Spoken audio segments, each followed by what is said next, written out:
kalupit. Dito na kami sa may ano. Ano to? Aluminos.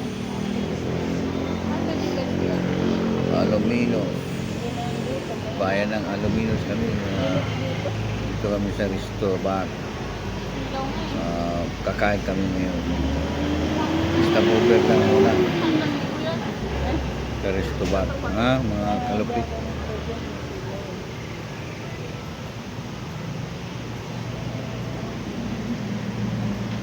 Wala akong sunglass ko. Yung binili ng mga sunglass ko. Nasa bahay. Sa bahay? Andun lang? Hindi na lang. Mga kalupit.